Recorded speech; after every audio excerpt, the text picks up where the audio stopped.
Part 2. Diagnosis. Rich orphan Donna's loft was monstrously enormous. High ceilings, exposed brick walls, floor-to-ceiling windows, through which the lights of the upscale neighborhood danced, as if mocking his tiny space. The furniture looked like it had just been taken out of a design fair. Abstract expressionist paintings hung on the walls, aggressive brushstrokes screaming pain he imagined the inhabitants of this place could hardly have experienced. The air was sterile, cool, and dead. This space wasn't lived in, it was used to demonstrate status. Donna, having shed her coat, found herself in a simple, yet incredibly expensive silk jumpsuit. She paced the room, now offering him wine, a bottle of 1998 Toto Margaux that cost half a university course, now apologizing for the slight mess, meaning a speck of dust invisible to the naked eye on the polished table crafted from a single cube of African ebony. Alex sat down on the sofa, which molded itself to his form with a quiet, almost apologetic hiss, as if apologizing for its own excessive comfort. He felt like a complete imposter, having infiltrated a private party for the gods of Olympus, having forgotten both the invitation and the proper toga at home. Calm down, Alex, you're not an imposter, you're an expert.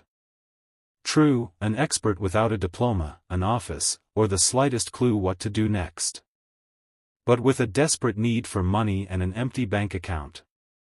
That's something. Maybe he should start with active listening? Or with confrontation? Or just get up and leave before it's too late?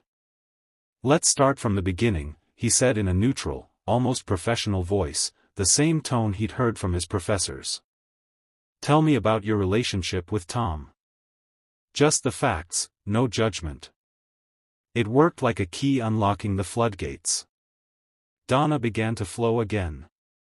The facts, however, quickly vanished in an emotional avalanche.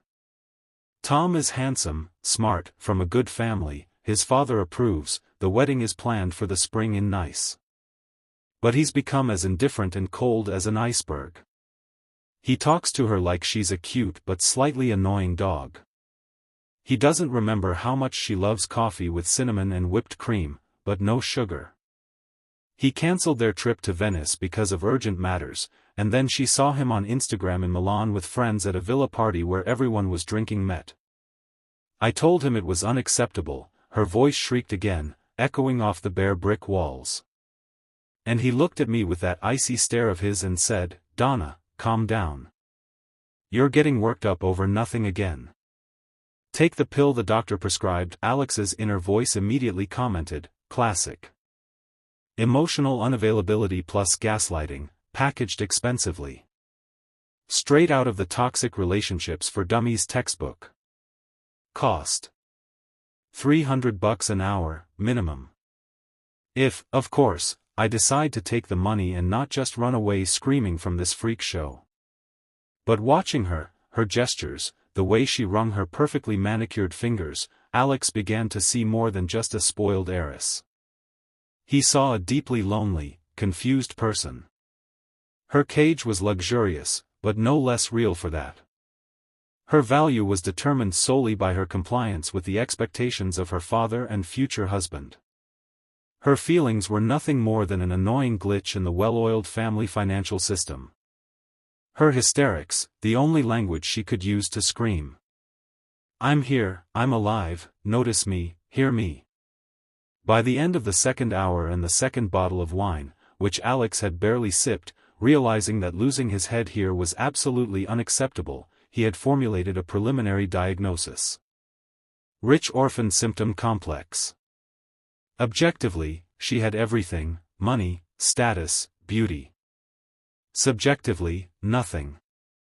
Self-respect, autonomy, meaning. The cure. A radical shake-up. But what kind of shake-up can money buy if all your problems stem precisely from having too much of it, and it has replaced everything else?